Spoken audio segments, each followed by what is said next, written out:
a nearly 7-minute video that nobody's gonna watch. Hey everybody, it's been a minute, hasn't it? Yeah, I've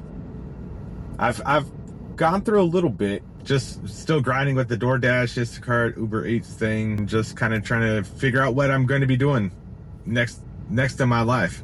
The whole purpose of this channel was to start over.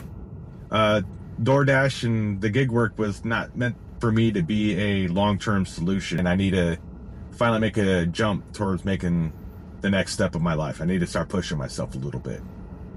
I've been absent lately because I got sick and I'm still kind of getting over that. Two, I've had some depression issues that's prevented me from wanting to post anything.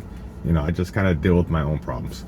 And two, I had an opportunity for a job that I applied for with the pest control company. I applied for this job because it was $80,000 to $100,000 a year. So I had a phone interview, and just yesterday I had an in-person interview. Yesterday the in-person interview went great because it was almost 2 hours for an interview that was only supposed to be for an hour. The two guys that I spoke with, super awesome. We were having a bunch of fun, just BSing back and forth, and then also going over the typical interview questions. We had a great time, but during the interview, as well as me driving home, I was thinking, is this really something I want to get into? Yes, it pays great, and yes, they did confirm to me that the potential for earning that money is there. I just don't know if this is something I really want to do. I talked with my girlfriend about it because she's important in my life. I want to make sure that yes, this is a decision that impacts my life, or this is a decision that impacts my day-to-day, and impacts our future together. Spoke with her about it. Her thing is I just don't want you to be unhappy with what it is that you're doing. I totally agree. Me getting into this, to me, a better paying version of doing gig work. Something I explored back in March was a school called ATDM, or Accelerated Training for Defense Manufacturing. They provide technical training skills for different things like CNC machining and other things. The one that I mainly focusing on was CNC machining because that's something that I'm interested in. If you want to look into it yourself, you're more than welcome to. No sponsored link. This is not sponsored. I followed up with them. I spoke with the representative from there. He went over a spiel for about 15 minutes. I didn't really have questions at that point. I was going to go through the enrollment process. At that time, I think I was exploring another opportunity for a job that didn't end up panning out. And then, of course, this pest control thing.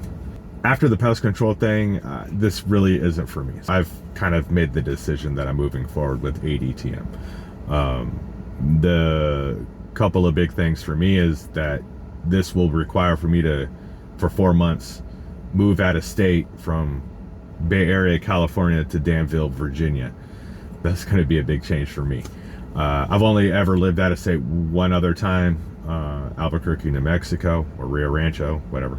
And then, yeah, I lived out there for 4 months while training is going on. And then the other big thing for me, my car's settling. The other big thing for me is figuring out my financials while I'm out there. I haven't spoken with anybody for the enrollment process yet because I still got to upload a lot of my documents, but I got to figure out my financials because I mean, I got bills that I got to pay. I got credit card bills, I got insurance bills, I got phone bills, excuse me, I got medical bills that I got to take care of while I'm out there. So I got to figure that stuff out. I mean, off the top of my head, just straight out of pocket cost to make sure that those are covered, I probably need close to $6,000. That covers my insurance, my bill, and my other bills. That's quite a bit of money. That's just a rough estimate. It could be less, it could be more, but it's about $6,000. So I got to figure that out. It is not I think it's called Title IX, so I can't get the standard loan that most people would get that I can use while I'm out there, and then delay the payments for after I complete the certification programs. So I got to figure out my financials. But the positive things are with this school is that they work really hard to make sure that you get placed with the job. Doesn't necessarily mean that you'll get placed in the state that you came from. You might get placed in another state. I could be in, one person that I saw got placed in Maine, and I don't know where they lived. Another person got placed in the middle of nowhere, Florida, and another person got placed in the middle of nowhere, Texas. You know, not that I have any issues with those states. I'm just pointing that out there. They got partners that they work with that's all over the United States, which I think is fantastic. Yeah, that's something that I'm going to be doing going forward. So you'll be seeing me posting more about that in this enrollment process and figuring out what I'm going to be doing. Yeah, nearly a 7-minute video that nobody's going to watch. Yeah. Anyways, see you later. Hope you enjoyed the first minute of this video. If you got to this point of the video, thank you. I appreciate it. At least leave a like. If you subscribe, great. If not, just at least leave a like. And leave a smiley face for a comment. I'd appreciate that. Engage with me. Tell me how funny my face is. I don't care. Anyways, have a great day, everybody.